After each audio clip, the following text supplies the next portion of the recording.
Most days, movement disappears without us noticing. Not because it stops happening entirely, but because it becomes optional. A short walk to a chair, a few steps to another room. Then hours pass with the body mostly still, supported by furniture, screens, and routines designed to keep us in one place. And nothing feels wrong at first. You sit, you focus. Time moves forward. The body adapts quietly. But inside, something subtle begins to change. Not sharply, not urgently, just gradually, in ways that are easy to miss until much later. When we don't move enough during the day, the body doesn't protest immediately. It doesn't send alarms. It doesn't demand attention. Instead, it adjusts. It slows certain processes. It redistributes effort. It waits. This waiting is important to understand. The human body evolved in a world where movement was constant but gentle. Walking, shifting, reaching, adjusting. Not intense exercise, just steady variation. Muscles were meant to change length often. Joints were meant to glide. Blood was meant to circulate with the help of motion, not only the heart. So when movement becomes rare, the body doesn't panic. It assumes this is temporary. At first, it treats stillness like a pause, not a new normal. Muscles remain ready. Circulation compensates. Attention stays focused. You might feel fine for hours, even days, sitting for long stretches without moving much at all. But beneath that surface, small changes are already beginning. Before we explore those changes more deeply, just take a moment to notice how you're listening right now. You might be lying down or sitting comfortably or resting somewhere quiet. You could be listening late at night or during a slow part of the day from anywhere in the world. Maybe you're tuning in from a city apartment or a quieter place where the day has already faded. There's no need to adjust anything. Just noticing where you are is enough. The body responds to stillness in layers. The first layer is mechanical. Muscles that don't move much don't receive regular signals to contract and release. Over time, they begin to hold their length, not tight exactly, but less responsive. They become quieter, less expressive. This doesn't feel like pain at first.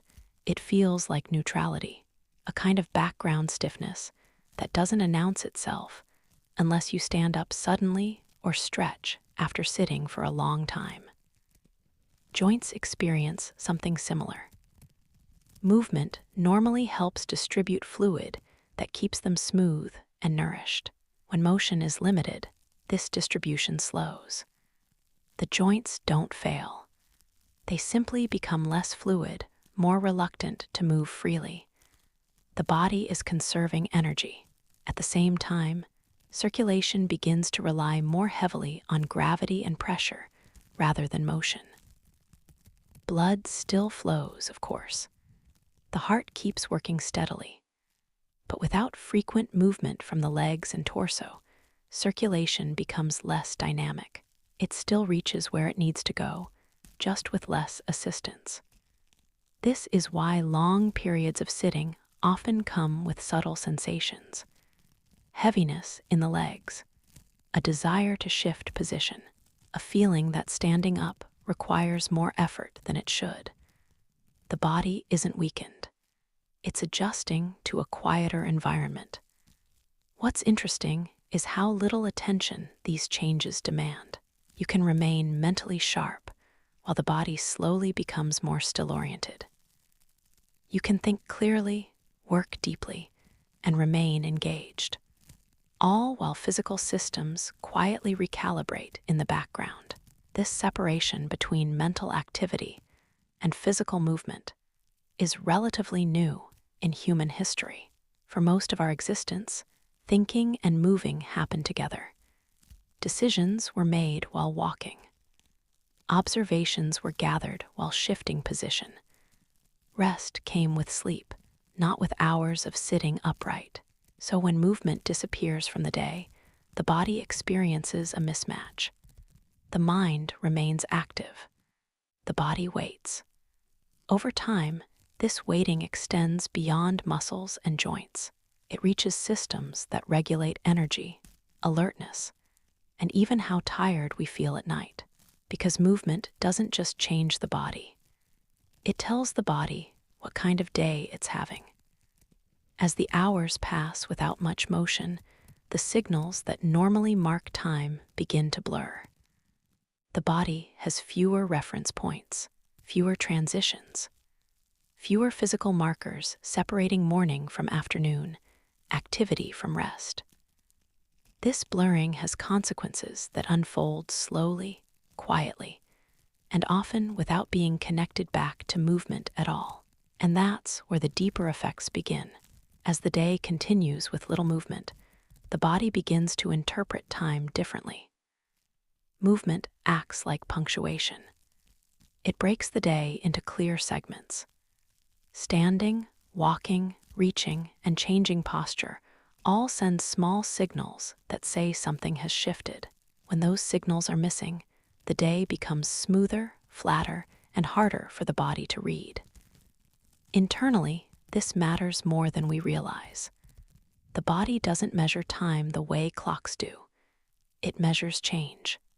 Changes in posture, changes in pressure, changes in muscle activity. When those changes are rare, the body has fewer cues to organize energy and attention. So it adapts. Energy becomes more evenly distributed, but also more muted. Instead of rising and falling naturally, it settles into a steady, low-level state. You may not feel exhausted, but you don't feel particularly alert either. It's a kind of quiet fatigue that doesn't have sharp edges. This is why long periods of sitting can feel strangely draining without involving much effort. The body is awake, but it isn't engaged. It's not using the systems that normally refresh it. Blood flow continues, but without the gentle assistance of muscle movement, it becomes more passive. The legs, especially, experience this change. They're designed to help move blood upward through regular contraction. When they stay still, that assistance disappears. The result isn't dramatic, it's subtle, a sense of heaviness, a desire to shift or stretch, a feeling that standing up requires a moment of adjustment. These sensations are often ignored because they don't interfere with thinking. The mind remains capable. The body simply waits in the background, holding tension lightly, conserving energy. This conservation spreads. Without regular movement, the body begins to treat stillness as the default. It stops expecting frequent changes. Muscles receive fewer signals to stay responsive. Joints receive fewer cues to remain fluid. Over time, this becomes the new baseline. What's important to notice is that the body doesn't resist this shift. It accepts it. The human organism is highly adaptable. If stillness becomes normal, systems reorganize around it. But adaptation is not the same as preference. The body adapts to many things it would not choose if given the option. Long periods of stillness are one of them. The changes don't cause immediate discomfort, so they don't trigger concern. They simply accumulate quietly. This accumulation affects how the body feels later in the day. Evening arrives, and you may notice that tiredness doesn't feel satisfying. It's not the kind of tiredness that comes from using the body and allowing it to rest. It's flatter, less defined. Sleep may feel less refreshing, even if the number of hours remains the same. This happens because movement during the day doesn't just expend energy. It organizes it. It creates contrast between effort and rest. Without that contrast, rest loses some of its depth. The body expects to earn rest through use. When that use is missing, rest feels incomplete. This incomplete rest feeds back into the next day. You wake up without feeling fully reset. The body carries a low-level inertia forward. Movement feels optional rather than natural. And so the cycle continues. What begins as simple stillness gradually influences deeper systems. Not just muscles and circulation, but how the body manages stress, attention, and internal balance. Those systems respond to movement in ways that are less visible, but far more influential over time. As this pattern repeats day after day, the nervous system begins to adjust its expectations. Movement is one of the primary ways the nervous system stays calibrated. Each shift in posture, each change in position, gives it information. It learns what the body is doing, where it is in space, and how much effort is required to stay upright and balanced. These signals keep the system flexible and responsive. When movement is limited, those signals arrive less often. The nervous system doesn't become alarmed by this. Instead, it simplifies. It reduces the amount of information it needs to process. Attention narrows. The body settles into a quieter mode, one that prioritizes efficiency over responsiveness. This can feel calm at first, even productive. Sitting still makes it easier to focus on a screen or a single task. The body is no longer competing for attention. It fades into the background, allowing the mind to stay engaged. But this calm is different from relaxation. True relaxation comes after activity. It follows effort. It feels earned and complete. The calm that comes from long periods of stillness is flatter. It lacks contrast. The nervous system hasn't discharged energy. It has simply held it. Over time, this held energy shows up in subtle ways. Small restlessness in the evening, a sense that the body wants something but can't name it. Difficulty transitioning between states, from work to rest, from wakefulness to sleep. The nervous system thrives on transitions. Standing up, sitting down, walking a short distance, changing orientation. These moments tell it that the environment is dynamic and safe. They help regulate arousal naturally. Without them, the system becomes less practiced at shifting gears. This is why long days of sitting can leave you feeling wired, but tired at the same time. The mind has been active. The body has been still. The nervous system hasn't received the full range of signals it needs to move smoothly toward rest. Stress hormones may linger longer than they should, not because of anxiety, but because there was no physical movement to help process them.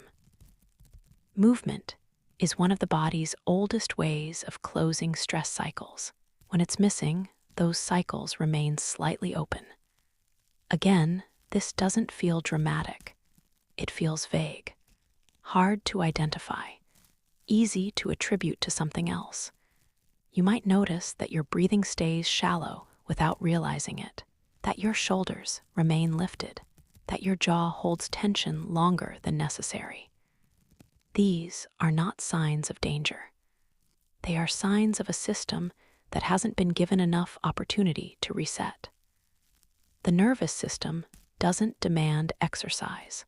It responds just as strongly to gentle, frequent movement, shifting positions, standing briefly, walking a few steps. These small actions send a clear message that the body is engaged with the world.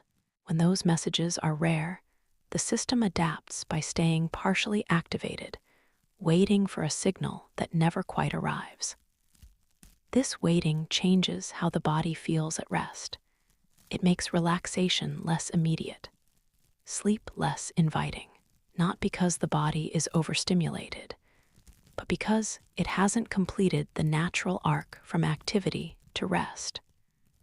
And beneath all of this, another quiet system is being affected, one that moves fluid slowly, responds to motion gently, and plays a key role in how the body clears what it no longer needs. Beneath the surface of muscles and nerves, there is a slower system that depends almost entirely on movement. It doesn't have a central pump like the heart. It doesn't announce itself with strong sensations. It works quietly, gradually, and often goes unnoticed when it's working well. This system relies on motion. As the body moves, shifts, and changes position, gentle pressure helps fluids travel through spaces between tissues. Waste products are carried away. Immune cells circulate calmly. Balance is maintained without effort. When movement is limited, this flow slows down. Not enough to cause immediate problems. Not enough to be obvious. Just enough to change the background state of the body. Fluids linger longer. Signals take more time to clear. The internal environment becomes slightly more stagnant. This doesn't feel like illness. It feels like heaviness. A sense that the body is less buoyant than it should be. That standing up takes a moment longer. That stretching feels unusually satisfying, as if the body has been waiting for it. The body is remarkably patient with this slowdown. It doesn't rush to correct it. It assumes movement will return soon. So it adjusts quietly, doing what it can with what it's given. Over hours and days of limited motion, this adjustment becomes familiar. The body recalibrates its baseline. Stillness becomes normal. Movement becomes an interruption rather than a constant presence. This shift influences how refreshed the body feels, even after rest. Sleep is a time when many systems focus on repair and cleanup. But those systems work best when they've been supported by movement during the day. Without that support, nighttime processes become less efficient, not because they fail, but because they have more to manage. This is why rest can feel incomplete after days of inactivity. You sleep, but you don't feel fully cleared. You wake up with a sense of residual heaviness, as if something carried over from the day before. Again, this isn't something most people consciously connect to movement. It's easy to attribute it to stress, mood, or poor sleep quality. But often, it's simply the body responding to a lack of physical variation. Even small movements help maintain this internal flow. Standing up briefly, shifting weight, changing posture. These actions gently encourage circulation at every level, not just in muscles and blood vessels, but in the slower systems that keep the internal environment balanced. When those movements are missing, the body holds on to things longer than it needs to. This holding doesn't create urgency. It creates dullness, a quiet sense that energy is present but not moving freely. And as this state continues, it begins to affect how the body manages resources more broadly. How it decides where to send energy, when to conserve it, and how responsive it feels when you finally do decide to move.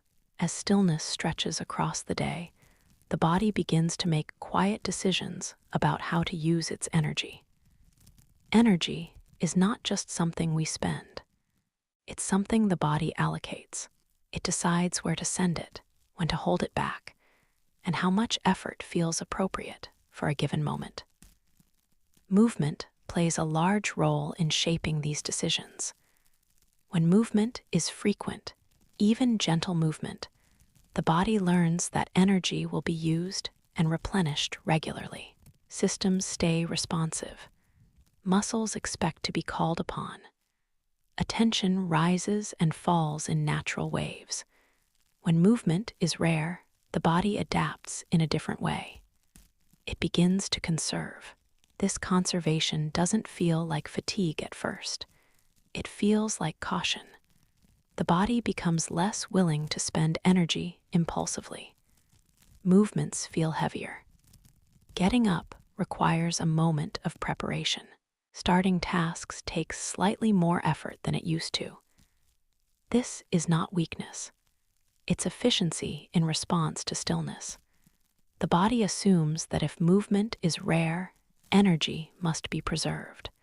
So it becomes selective. It limits unnecessary motion. It favors positions that require less effort to maintain. It settles into patterns that minimize demand.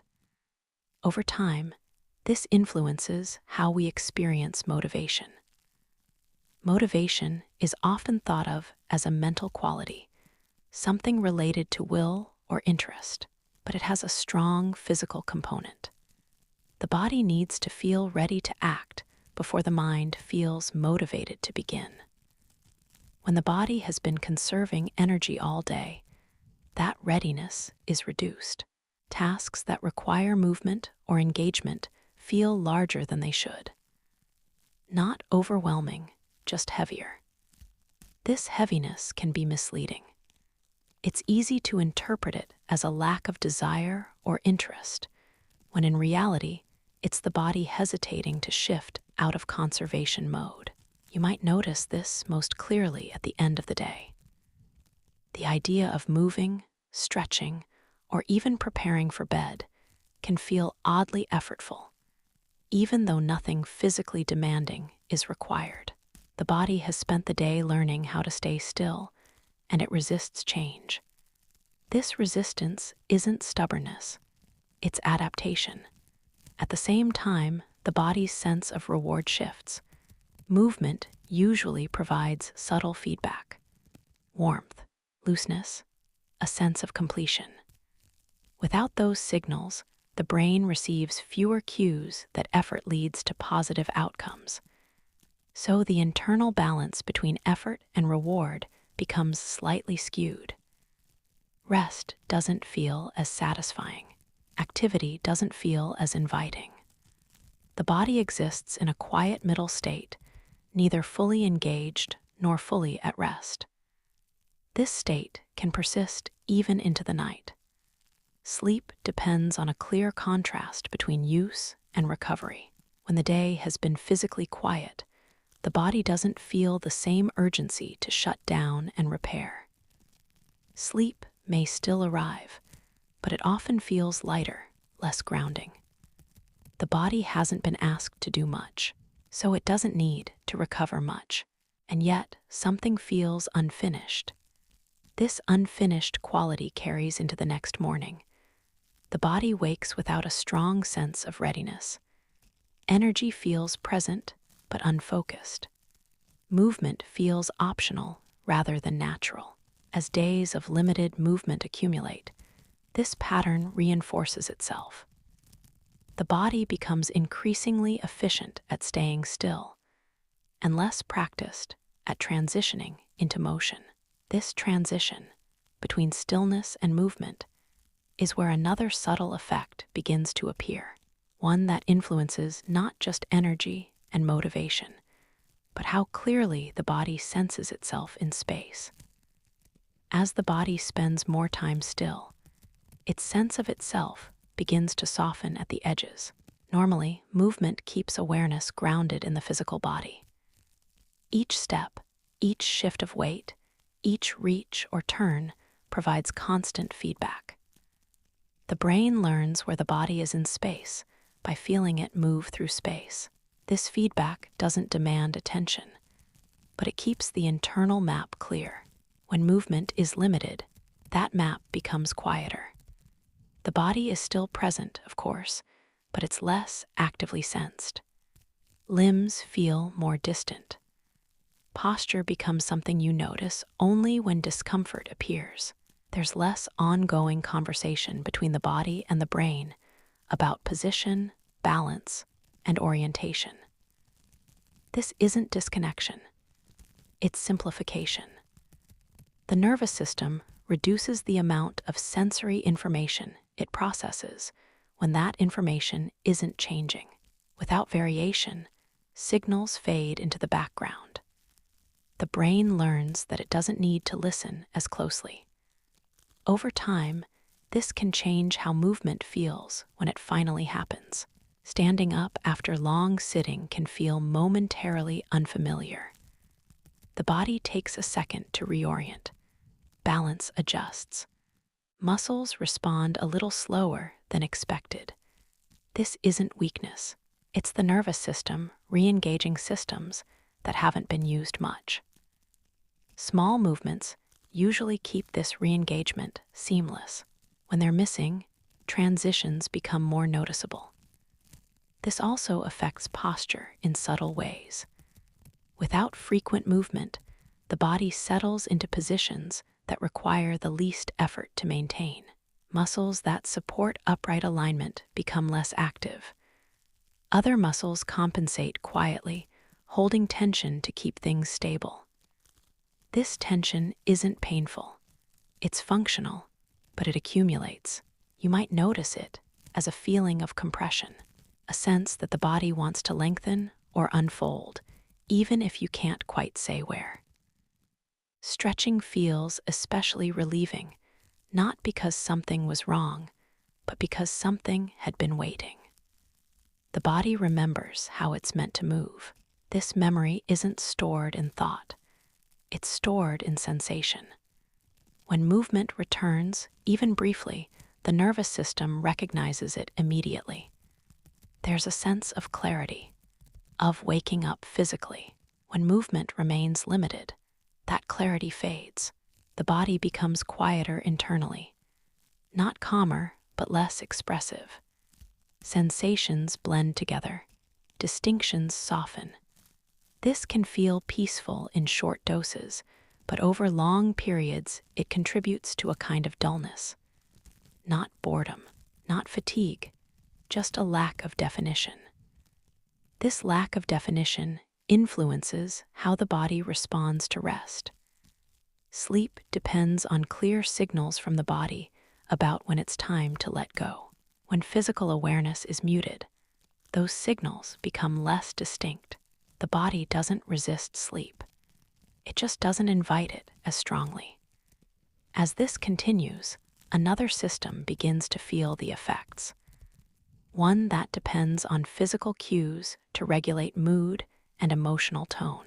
A system that listens closely to the body to understand how safe, settled, and balanced it feels.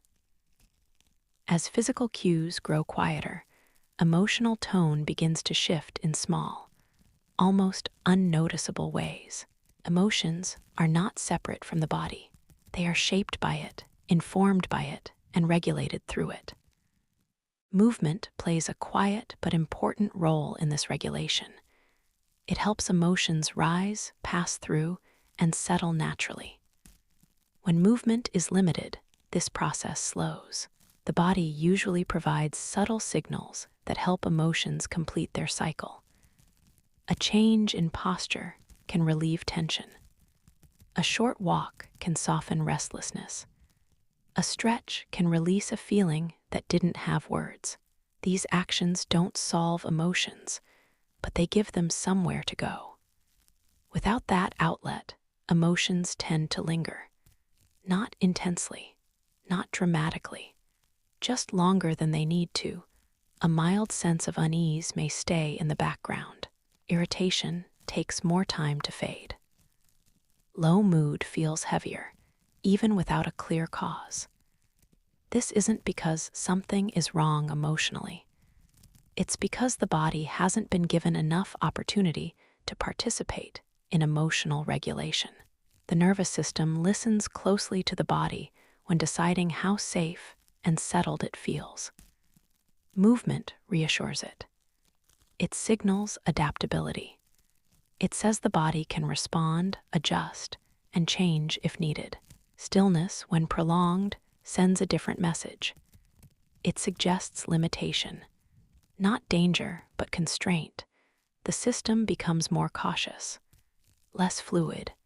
Emotions reflect this by becoming less dynamic. you might notice that reactions feel delayed. That enthusiasm doesn't rise as easily. That calm doesn't settle as deeply. Everything feels slightly muted, as if experienced through a thin layer of distance. Again, this is subtle, easy to miss, easy to explain away as mood or fatigue. But over time, the pattern becomes familiar. Days blend together emotionally, much like they do physically when movement is rare. Without variation, there is less contrast, less definition between states. Movement restores that contrast. Even small changes in position can shift emotional tone. Standing up can bring clarity. Walking a short distance can lift heaviness. Reaching upward can create a sense of openness that wasn't there before. These effects are not psychological tricks. They are biological responses to physical signals.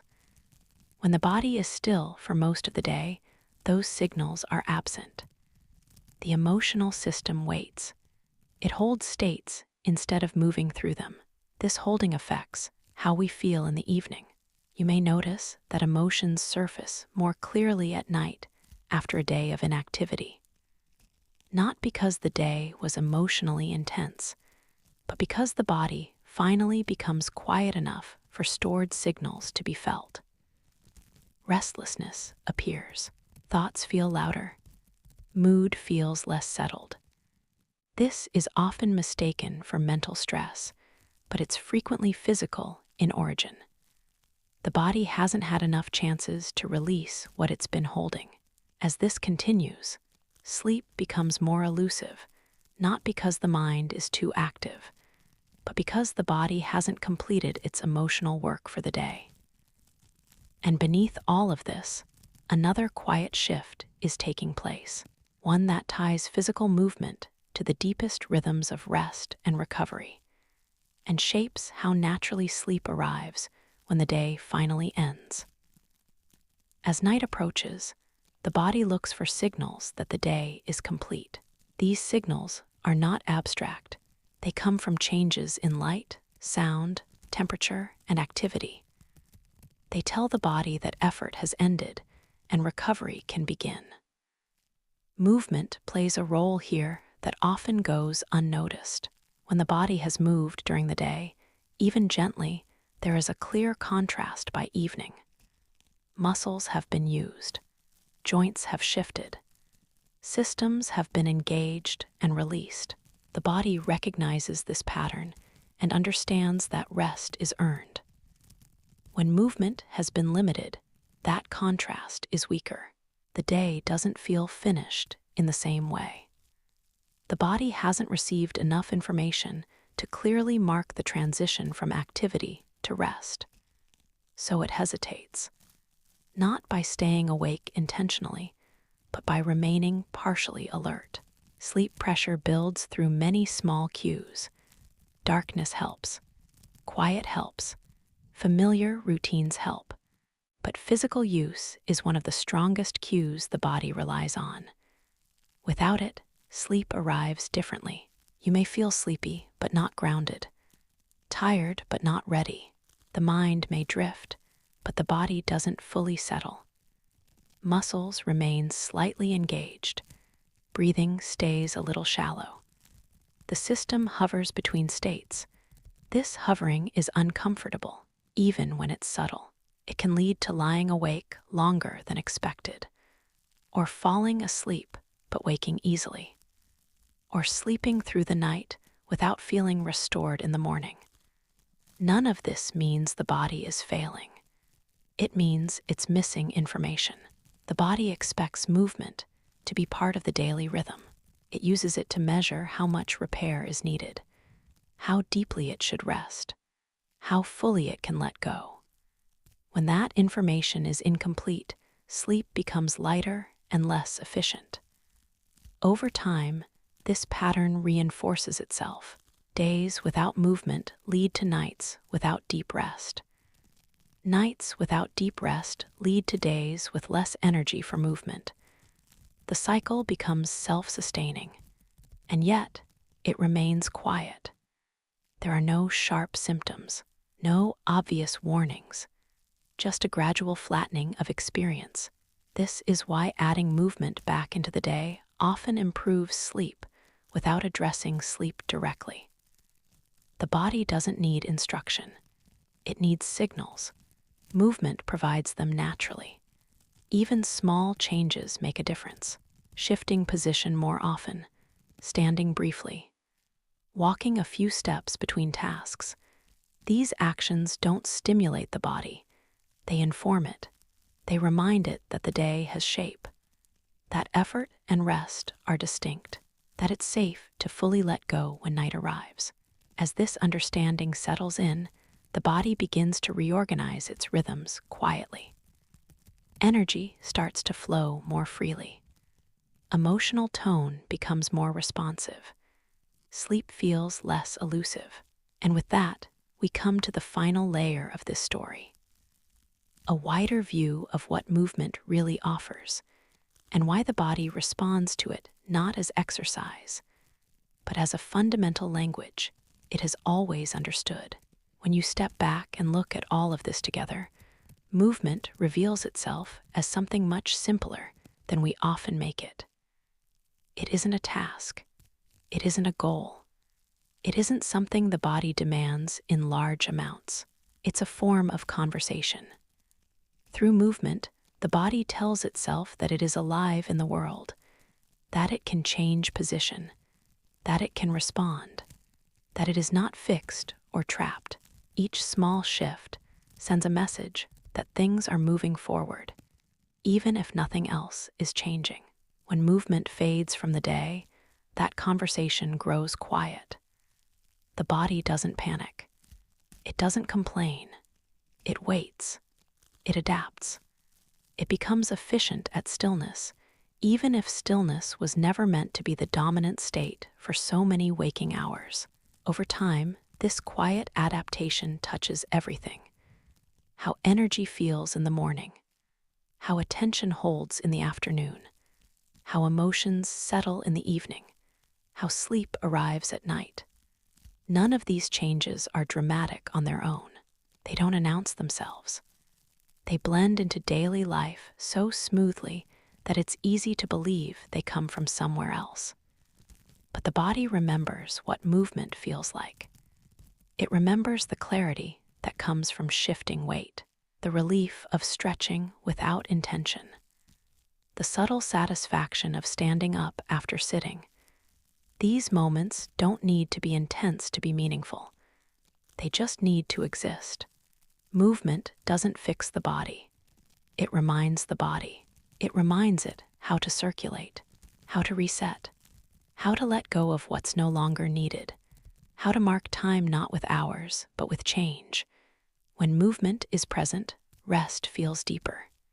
Sleep feels more complete. The body recognizes the arc of the day and knows when it's safe to release. And when movement is missing, the body doesn't judge. It simply adjusts and waits for the language to return. As you listen to this now, there's nothing you need to do with this understanding. It doesn't require action or effort. It's enough to let the idea settle, the way the body settles when it finally recognizes a familiar rhythm again. The body is patient. It responds quickly when given gentle signals. It knows how to rebalance without force. And whether you move later or remain still for now, that knowledge remains quietly available, resting in the background, just like the systems that keep working even when you stop paying attention. The day will continue. The body will adapt. And when movement returns, even in the smallest way, the conversation will begin again. Naturally, without urgency, exactly where it left off.